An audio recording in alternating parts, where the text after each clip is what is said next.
back. We now want to wrap up our discussion this morning on News Review, right here on Power Breakfast, with Njogu Barua MP Gishugu, Chris Umalo MP Kiminini, and Brian Weke, governance expert, also a political consultant.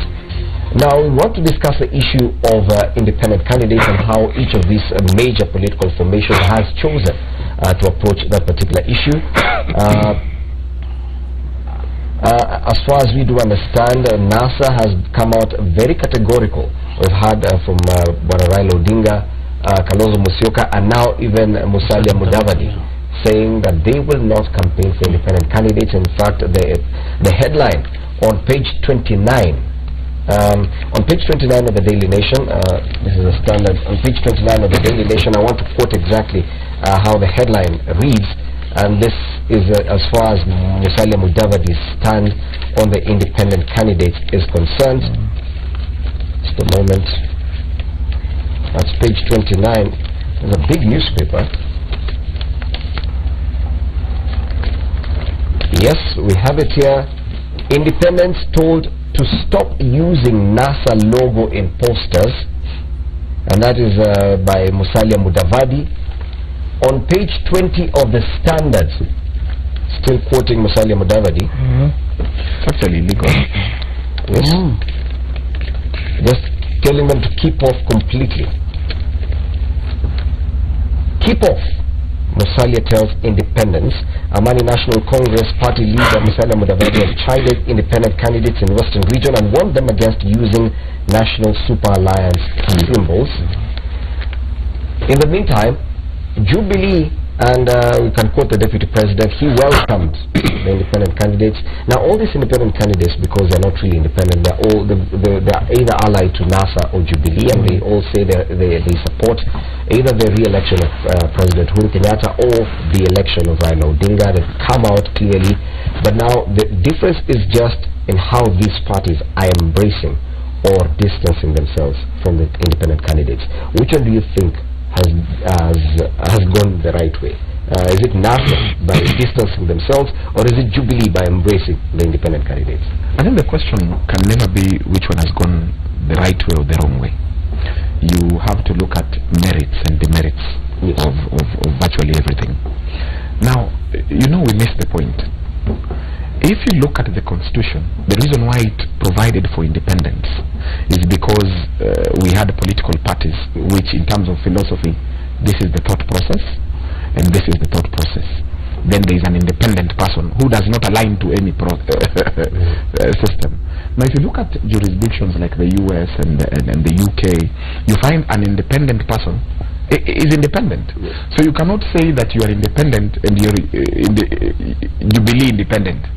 You cannot say you're independent and you're NASA independent. First and foremost, if you look at NASA is a product of a number of political parties who have come together and they have signed an agreement. And I can assure you, those political parties that signed that agreement, there was no independent. So even having posters and putting the logo for NASA in itself is illegal, because you're not a party to that agreement. Yes. And you know, by the way, it is actually an offense, and an electoral offense at that. And if there is an independent candidate who have actually put in a Jubilee logo or a NASA logo, that in itself is grounds for you not to be allowed to run, because you have your own symbol. That is what the law provides for. Now, let me tell you, if you look at the law, number one, if Uhuru wins presidency and he does not have enough numbers in the House to pass whatever he wants to pass, to pass the budgets, to approve certain bills, then I can tell you for a fact it will be very difficult to govern. Same applies to NASA. Now, these independents are very dangerous people. And if I were a party leader like NASA, I would definitely not support them. Now, do you know very well that there are a lot of things that depends on numbers, not only passing of bills. Yala seats today, which I think Parliament will be voting in today. Today, yeah. Yes. Today we don't have a session. Within this week. Yeah, within this week. It is dependent on the numbers you brought in Parliament. Yes. Nominated members of Parliament, where my brother says they want to nominate me. It is heavily dependent on the numbers you bring on the table. Yes. Issues to do with committees. So everything is about numbers. So it is only a mad party leader who can say choose between independents. Absolutely. And my party. If you've watched football, if you are a coach or a captain of Chelsea, there is no way you can go and pick a player from Arsenal to come and play for you unless you have procured that player. Now, the issue of independent, and I want to agree strongly with NASA that Raila Odinga cannot go all over and they say in Kiminini choose this independent. Absolutely cannot happen, and that's why they are very categorical that if there is ODM in my area, you choose ODM, and if there is none in areas like Kiminini, choose another candidate. But Brian Wicke, then there could be a problem with that, because now if you distance yourself completely from them, you might still need them, because quite a number of them will end up in the National Assembly as independent members. When you want to marshal the numbers and you have a certain number of members within your party, let's say ODM has this number, and you have a group of independents, maybe 40, 30 of them, when they go back and say, hey, you totally distanced yourself from us, yes, so we cannot support you now that you're in the house. The way the law is, there's a provision for pre and post, okay? But the way things are now, we're talking about pre. And I want to support my party leaders, the principals. As in NASA, we're very categorical. The independent candidate is our enemy, just like the way Jubilee is. Enemy. Is our competitor. Yeah, competitor, yes. He is our competitor. By the way, the description of independent, you know, we have a philosophical orientation that NASA, we are driving. So when you come in as independent candidate, do you subscribe to our philosophical orientation? We have a manifesto. We have a message we are telling the people. Zero tolerance to corruption. Are you going out there subscribing to what we say? So the issue is this, as Brian had clearly put it, we are looking for the numbers. A lot of problems we are facing right now is because of the tyranny of numbers of Jubilee on the floor of the House. When bills come at times, once it's come from the party leadership, they just follow. They don't even to go and scrutinize that bill to know what is it talking about. Once Duale is there and say this, including my friend Professor, they'll not bother to read. This is something we want to go against. And as NASA, we're going to form the government, we want to have the majority in Parliament. And with due respect, I'm praying that I become the next majority leader of NASA when we go back to Parliament. So that I can be able to manage Duale from the other side. I said I'm praying. I never said I've been promised. So the issue is this. When it comes to our NASA side, we are looking for the numbers. You can only govern, you can only legislate when you have the numbers. Minority will be heard, but majority will have their say. But so the issue is this. Yeah, let them be there. But in case we're going to win and we need them, that's why there's a provision for post-election MOU. At that particular time is when we can be able to see what value are they going to add. But at such a time, let me finish. At such a time, we can't go out there and say, let's give them the same platform with our candidates. Look at an influential individual like Jacoya Midiwo. He could be running as an independent. Yes. And then Raila Odinga refuses to support him completely. Then he whether or not he ends up as a member of the national. Someone like Honorable Midiwo, with due respect, his influence in Luo Nyanza is insignificant when you compare with Raila Odinga. And if you watch the clip by Honorable Anyang, these people are trying to cling on NASA for purposes of them getting a competitive advantage. But without the NASA logo down there, let's say like in our strongholds, these people are clinging on us for purposes of gaining mileage. But without that NASA issue, they are nowhere. They are totally insignificant. Maybe when it comes to Jubilee strongholds. Are you saying Jacoya Midiwo stands no chance? Absolutely. If he's not on the side of Raila, of course Jacoya is nobody without Raila, as far as Siaya politics is concerned, and you need to be knowing that. So you just want to cling on that. So to me, as far as I'm concerned, it will not affect the presidential whatever turnout or whatever it is. They want to cling for purposes of them getting about parliamentary strength. Now, when it comes to parliament, as I said, when we go back to to parliament, there's that provision of coalitions. You know, you can come together. We can be able to agree. The question is, how welcoming will independence be of a NASA approach as opposed to Jubilee? Because Jubilee has said, we've embraced you, you're part of us. So even when it comes to parliament, and there's this huge number, let me listen to the question. Yeah. Jubilee will be more welcomed by the independents as opposed to NASA, which has said, you are not with us. Let me explain the difference between Jubilee and NASA. Why Jubilee is impressing the independent candidates? Go back to their nominations. A lot of outcry has been on the Jubilee side as far as nominations are concerned. And those particular independent candidates, as you look at them, some of them have been the preferred candidates of some of those leadership when it comes to Jubilee side, and they still want them. So the issue is this: they are trying to impress them because I'm looking at the issue of, for example, let's talk about Uasin Gishu, where Amanda Gowan, and it's been in the talk that maybe the deputy president has a soft spot for Buzeki, and Buzeki was beaten. So in this case, maybe he's seeing hope that maybe his particular candidate can be able to come back. Come to Nairobi. We are told, we've seen that His Excellency the President maybe preferred Peter Kenneth. But in one way or another, maybe because of the succession it comes 2022, because you see that Deputy President came in, he saw that maybe Songo here will be an option. Okay? So that's why they are embracing, because of their preferences. But when it comes to, unlike in NASA, we don't have those rivalries of succession, whatever it is.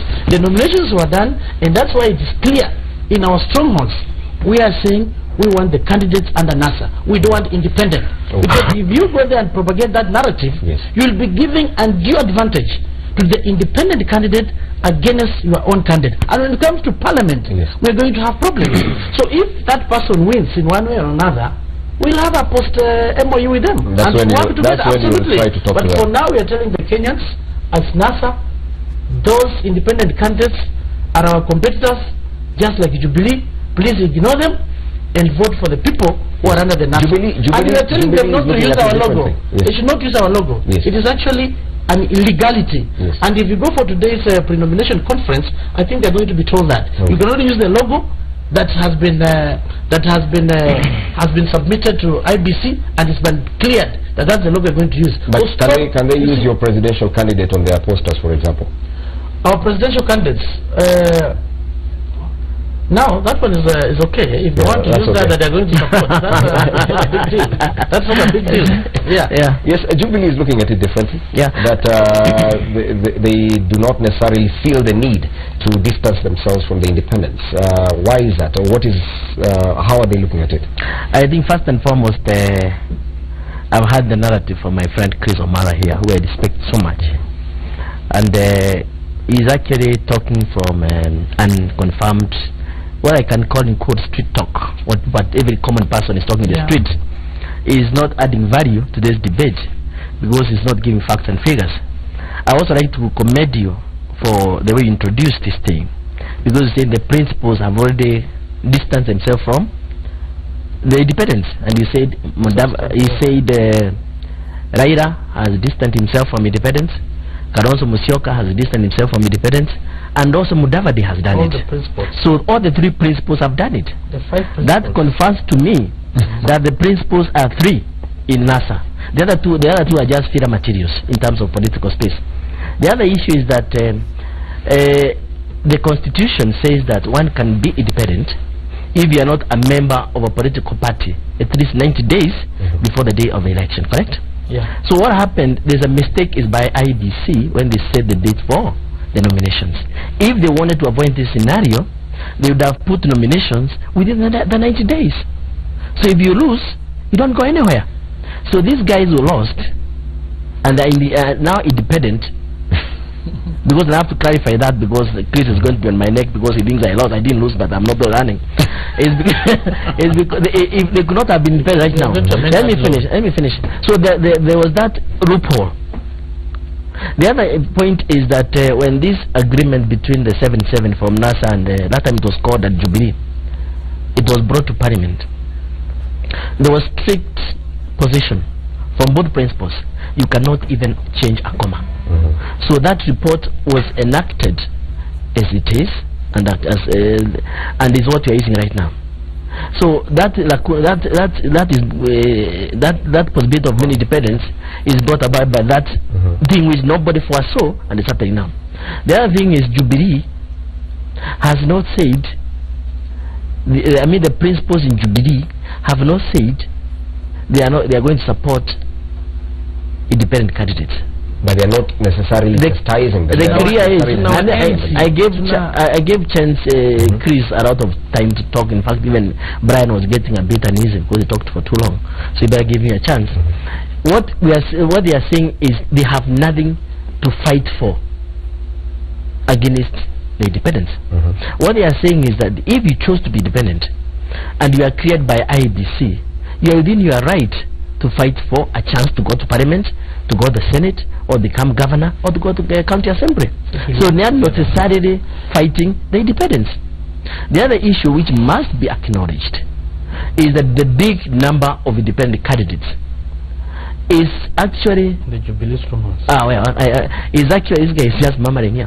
Is just coming into place because there was a bit or some anomalies in the nomination processes of the major political parties. Let me ask you a question, because now it presents a problem when the president goes campaigning.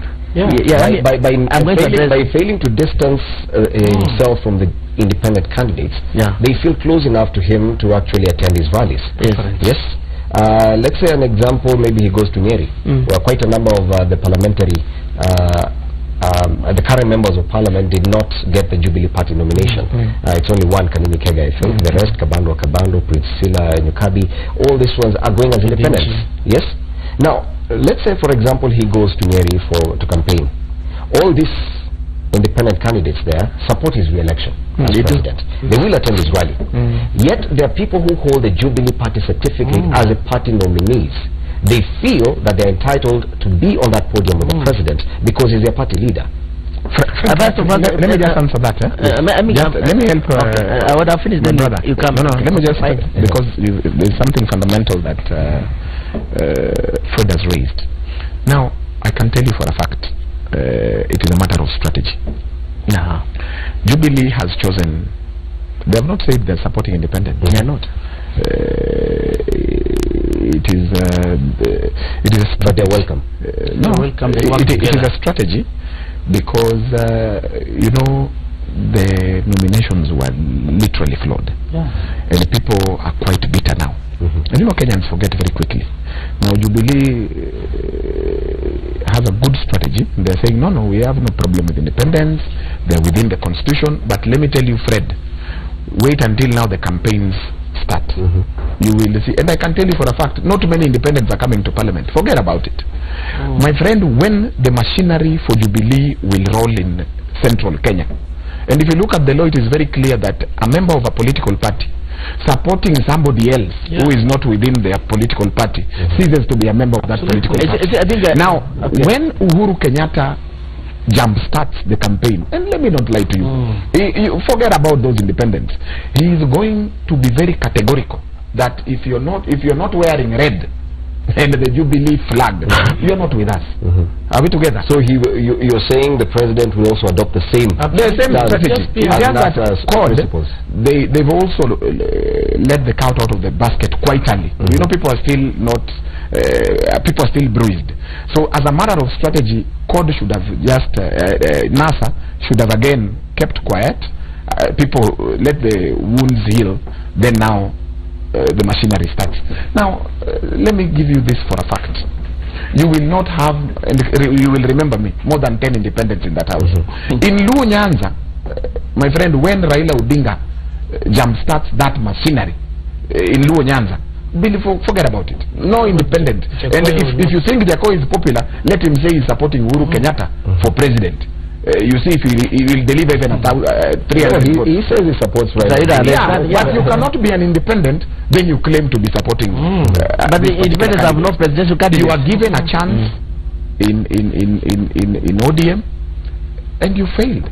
And by the way, for the record, the guy who beat Jacoyo Midio, now let me be very honest with you, Elisha, he has beat Jacoyo Midio in the last 2 elections. This is his 3rd win. No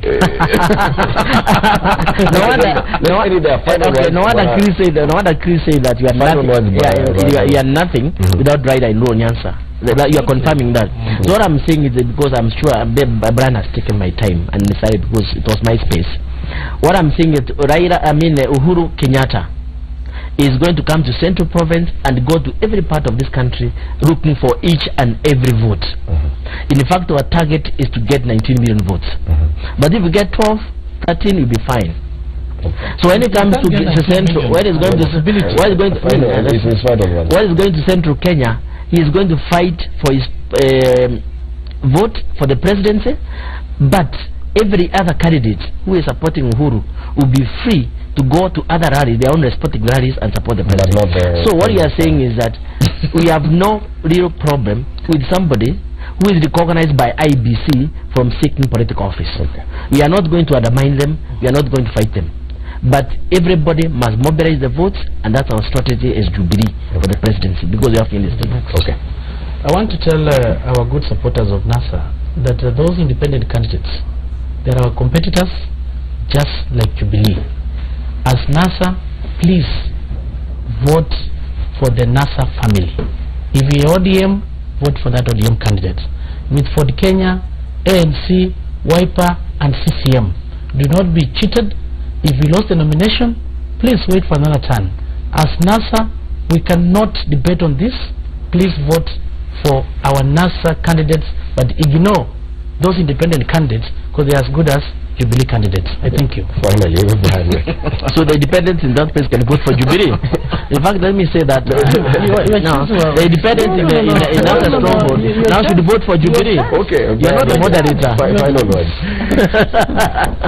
You know, Meshima Maria is making me laugh that independents should vote for Jubilee. For Jubilee in Western Kenya. I can tell you. Ignore him. He's not going to be on the ballot. No, you're not helping. No. Yeah. Don't worry about myself. I think for me, Fred, is that this country is much bigger than all of us. After these elections, after 8th of 8th, we will definitely have a country. So regardless of whether you're independent or you're Jubilee or you're NASA, I think we have a country. Let us carry ourselves with dignity and have a good, enjoyable elections, and let's see who wins. After that, I think we will have a country to live in. Well, let's wrap it up there. Thank you so much, Brian Weke, governance expert and political consultant, Chris Omano, MP Kiminini, and Jogu Barua, MP Gishugu, helping us look at the headlines this morning. Well, my name is Fred Ngimuli. From me, it's good morning, but do not go anywhere. The hashtag still to use is Power Breakfast. Man Cave is coming back. Willis Foduru is back, and so he'll be taking control of that particular discussion this morning.